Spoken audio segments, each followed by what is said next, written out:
on est globalement satisfait Oui. du télescopique. Télescopique qui est assez souple d'utilisation, qui répond à nos exigences, qui donne satisfaction en termes d'hydraulique, de puissance par rapport à un petit gabarit de télescopique, maniable. Qui travaille toujours au ralenti et qui finalement fait le job haut la main, quoi. Avec une consommation de carburant raisonnable. Un point intéressant, c'est de pouvoir rentrer et descendre facilement de la cabine sans avoir à faire un gros écart entre le sol et la cabine. Et l'autre point positif, c'est la ventilation réversible en cabine lors de travaux, pour ma part, sur des bâtiments de volaille pailleux. Un petit coup sur le bouton, c'est propre.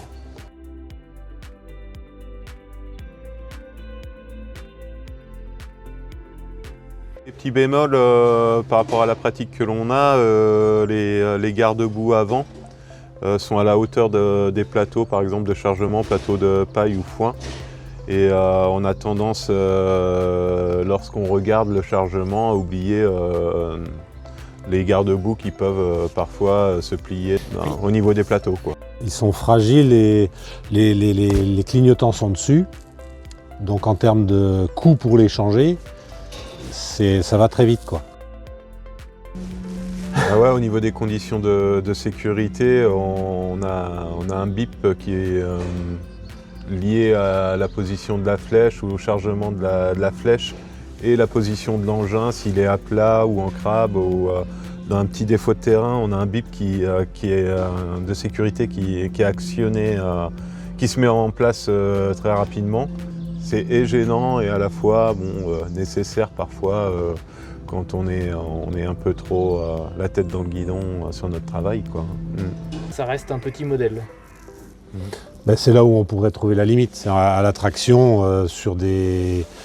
Je pense qu'ils ne sont pas faits pour ça, moi, hein, mais sur la traction de plateau, on voit qu'il manque de puissance. Ça reste un outil qui peut poser des problèmes parce qu'on n'a pas forcément une vision à 360 degrés. Et il reste quand même un bon angle mort derrière le capot. Parce que même l'arrière, on a peu de visibilité. Petit point négatif sur le télescopique, c'est le compteur journalier pour nos calculs d'heures en CUMA qui peut se remettre à zéro trop vite. Donc pour le suivi des heures, faut faire attention. Chaque utilisateur doit faire attention au moment de la prise en main du télescope. Les push-pull se mettent et se défont très facilement. À n'importe quel moment, on dévisse, on revisse. C'est ultra rapide. Ouais. On est globalement satisfait Oui. du télescopique. Moi, j'ai pas grand-chose de négatif à en dire. La hauteur de cabine, c'est super pratique. Le changement d'outil, c'est super pratique. Il n'y a que, mais c'est pas lié au télescopique, on pourrait faire un reproche sur la pince à foin, pince en rubanage. Mais voilà, je veux dire, il remplit pleinement ses fonctions.